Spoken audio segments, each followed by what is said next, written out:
Good morning. Ngayon po ay samahan niyo akong magluluto. Magluluto po tayo ng binagkat na balanghoy or kamuting kahoy. Let's go!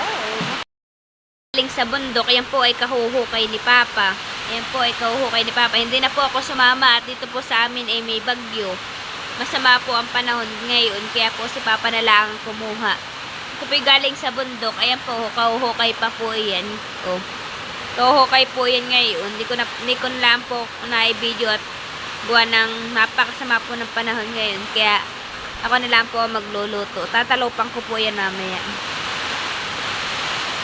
Po, napakasama po ngayon ng panahon dito sa amin. Napakalakas po ng ulan. Sobrang sama po ng panahon ngayon dito. Ayan po, napakalakas po ng hangin at ulan. Kaya hindi na po ako nakasama kay Papa kanina. Ganyan kay Iksi Kaya ako po babalatan.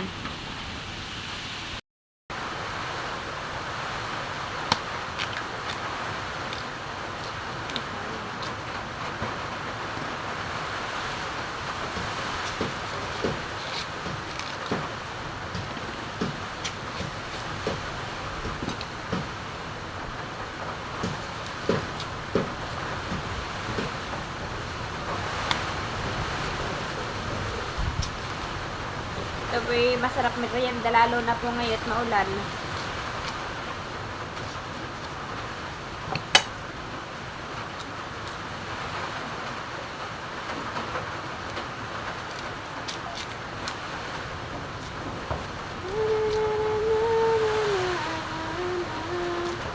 Si Tilak naman po ay wala ngayon dito at ano po, siya po yung may trabaho. Kaya po hindi siya nakakasama sa mga vlog ko.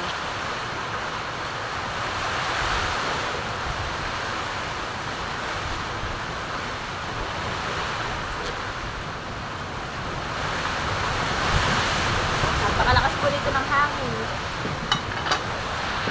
Hugasan, at ngayon po yung hugasan ko na yung kamuting kahoy.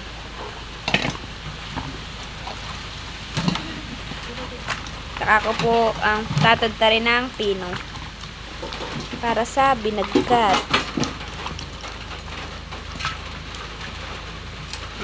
Ito po yung bagong hukay.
Hiwa ko na po. Yan po yung hugasan ko pa po mamaya. Pagkatapos ko pong hiwain lahat. Yan po hinihiwa ko pa lang yung iba. Hihiwa. Yan pa po yung hihiwain ko. Hindi pa tapos yan po hinihiwa ko pa. Po hugasan na po namin. At isasalang na po ni Mama. Ayan na po. Papakita ko po sa inyo yung mga gagamitin kong ingredients. Ang royal sugar, condensed, saka pandan leaves. Pampabango po yan. Yan ni Mama ng tubig.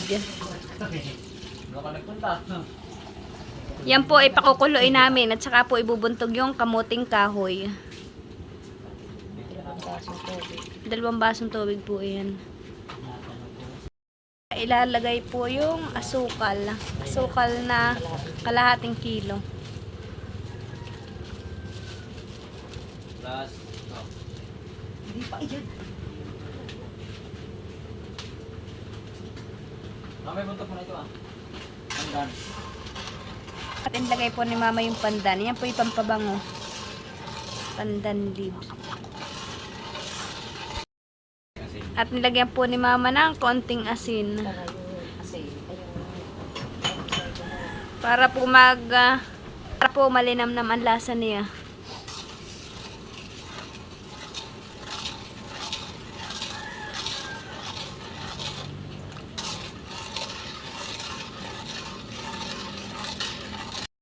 Antay lang namin kumulo.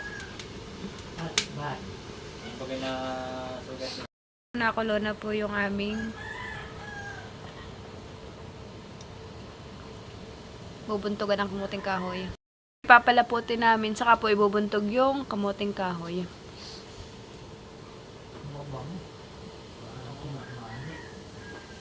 Meron na kung ano yan eh.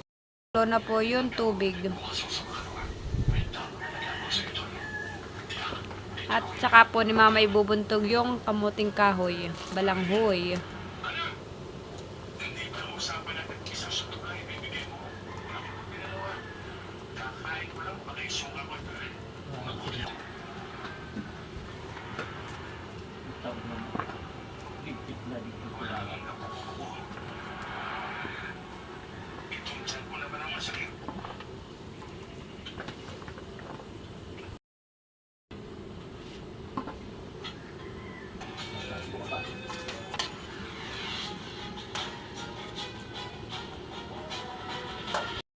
Nakulo na po yung kamuting kahoy.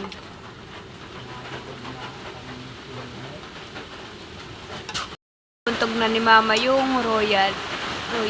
Bubuhos na po. Ang purpose po ng royal ay para lumigat o makunat po yung kamuting kahoy. Hindi po siya malambot para po makunat.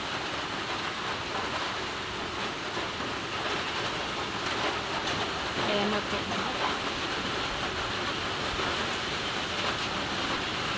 Yan po ipapaigahin pa po.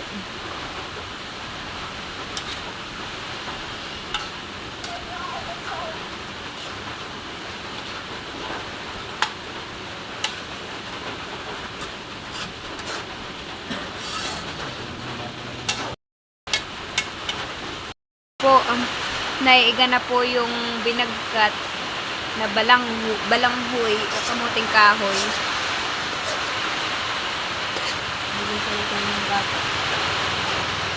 At ilalagay na din po ni mama yung condensed milk.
Lakas ng ulan dito sa amin. Napakalakas po.